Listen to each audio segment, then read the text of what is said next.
আসসালামু আলাইকুম। সবাই অবগত রয়েছেন সমাজসেবার ধামাকা এক নিয়োগ চলতেছে। 23 তারিখ পর্যন্ত আবেদন চলবে। তার আগে আগে 15 তারিখের ভিতরে আবেদন শেষ করে ফেলবেন। আচ্ছা, এই নিয়োগের প্রধান এক বিষয় হচ্ছে একাধিক পদে আবেদন করা যাবে কি না। একাধিক পদে অবশ্যই আবেদন করা যাবে। ইতিমধ্যে আমি আমার বাড়ির একজনকে করিয়ে দিয়েছি, সুতরাং এই বিষয়ে ডাউট নেই। আপনি চাইলে সবগুলোতে আবেদন করতে পারবেন, এটা ক্লিয়ার হয়ে গিয়েছে। সুতরাং এইটা আর সন্দেহের মধ্যে নেই। কিছুদিন আগ পর্যন্ত আমার সন্দেহ ছিল, যেহেতু এটা আবেদন করে ক্লিয়ার হতে হবে, সেই জন্য আবেদন যেহেতু করা হয়েছে, অলরেডি আমি দু একজনের করেছিও, বাড়ির একজন করলাম, বাকি আরেকজনেরও করলাম। তো সেই কারণে আমি শিওর হয়ে গিয়েছি এটা একাধিক পদে আবেদন করা যাবে। সমস্যা হলো যদি একই দিনে পরীক্ষাগুলো ফেলে দিতে হলে তো একটা সমস্যা হবে, আপনাকে একটাতে দিতে হবে।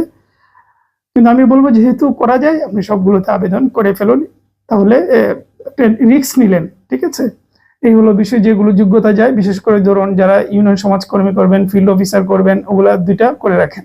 ঠিক আছে। আর ইউনিয়ন সমাজ কর্মীর জন্য আমাদের একটা বই আছে, পিকচারটা দেখতে পাচ্ছেন, এটা কভার পেজ। এটা একটা রিভিউ ভিডিও আছে, চ্যানেল ঢুকলে পেয়ে যাবেন। এটার মধ্যে সাধারণ জ্ঞান আছে, সাম্প্রতিক তথ্য রয়েছে, বিগত সালের ইউনিয়ন সমাজকর্মীর বেশ প্রশ্ন রয়েছে। ঠিক আছে, একদম বাছাইকৃত প্রশ্নে সাজানো হয়েছে, চাইলে নিতে পারেন। ঠিক আছে। এটা কিভাবে নেবেন? হোয়াটসঅ্যাপে যাবেন, এই যে স্ক্রিনে নাম্বার দেখতে পাচ্ছেন, গিয়ে বলবেন যে ভাই এই বইটি চাই, তাহলেই হবে। ঠিক আছে, এটা কমপ্লিট একটি সলিউশন আপনার হয়ে যাবে, প্রস্তুতি হয়ে যাবে। আমরা কিন্তু আগে টাকা নিই, পরে বই পাঠাই, এটা বলে দিলাম। যদি ভালো লাগে এই সিস্টেম, তবে হোয়াটসঅ্যাপে নক দেবেন। ঠিক আছে, মূল কথা যেটা বলতে চাইছিলাম, একাধিক পদে আবেদন করা যায়। ভালো থাকবেন, সুস্থ থাকবেন।